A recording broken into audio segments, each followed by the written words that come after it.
Deputy CM Pawan Kalyan Kurnool జిల్లాలో పర్యటించారు. పిన్నాపురం వద్ద ఏర్పాటైన అతిపెద్ద Greenko solar park pump storage project సైట్ను ఏరియల్ వ్యూ ద్వారా అధికారులతో కలిసి పరిశీలించారు. అనంతరం రోడ్డు మార్గంలో ప్రాజెక్టును సందర్శించారు. ఈ ప్రాజెక్టు వల్ల జిల్లాకు, రాష్ట్రానికే కాదు దేశానికే మంచి పేరు వస్తుందని డిప్యూటీ సీఎం చెప్పారు.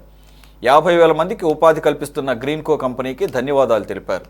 పవన్ పర్యటనపై మరింత సమాచారం మా ప్రతినిధి నూర్ బాషా అందిస్తారు. డిప్యూటీ సీఎం అయినటువంటి పవన్ కళ్యాణ్ కర్నూలు జిల్లా పర్యటించారు. కర్నూలు జిల్లాకు సంబంధించి పాణ్యం నియోజకవర్గము పిన్నాపురం గ్రామంలో గ్రీన్కో సోలార్ ప్రాజెక్టును సందర్శించారు. అయితే పవర్ ప్రాజెక్టును, అదేవిధంగా సోలార్ హౌస్ ను కూడా పర్యటించారు.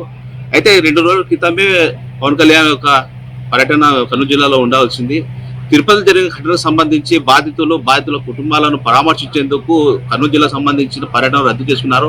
అయితే మొత్తం మీద ఈ రోజు అయితే కర్నూలు జిల్లా సంబంధించిన గ్రీన్కో ప్రాజెక్టు ఈ రోజు సందర్శించారు. అదేవిధంగా గ్రీన్కోకు సంబంధించి ఏరియల్ సర్వే నిర్వహించారు. అందుకు సంబంధించిన ప్రెస్ మీట్ ఏర్పాటు చేసి కొన్నితల పవన్ కళ్యాణ్ చెప్పడం జరిగింది. అయితే మాట్లాడుతూ ఈ సందర్భంగా గ్రీన్కో గురించి మాట్లాడుతూ భారతదేశంలో గ్రీన్కో సోలార్ యొక్క విద్యుత్ కేంద్రాన్ని ఎంతో ఆయన పొగుడుతూ చెప్తారు.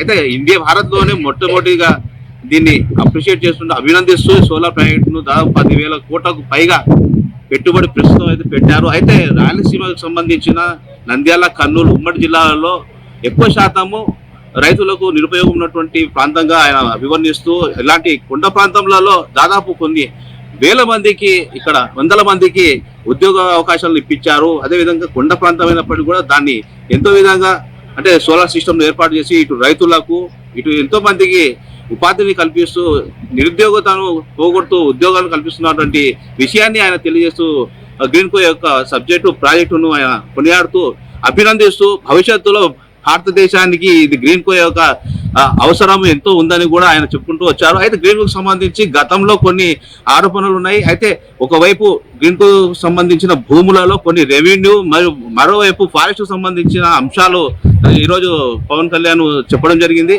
అయితే ఏదైనప్పటికీ కూడా మంచి కార్యక్రమం, మంచి ప్రాజెక్టు, సోలార్ ప్రాజెక్టు యొక్క విషయాన్ని ఆయన దృష్టిలో ఉంచుకుంటూ కేవలం కొంత మాత్రమే భూములు ఫారెస్ట్ సంబంధించినవిగా చెప్పుకుంటూ దాన్ని త్వరలోనే తమ ప్రభుత్వం దాన్ని కూడా వెంటనే సంబంధించి చర్యలు చేపట్టి గ్రీన్కోకు తమ ప్రభుత్వం నుంచి పూర్తి స్థాయిలో మద్దతు ఇస్తామంటూ కూడా కొన్నిదల పవన్ కళ్యాణ్ చెప్పుకుంటూ వచ్చారు.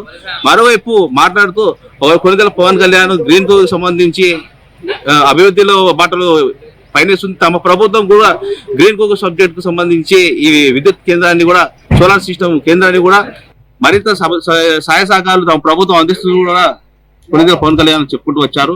నూర్ బాషా, సిటీ 24/7, కర్నూలు.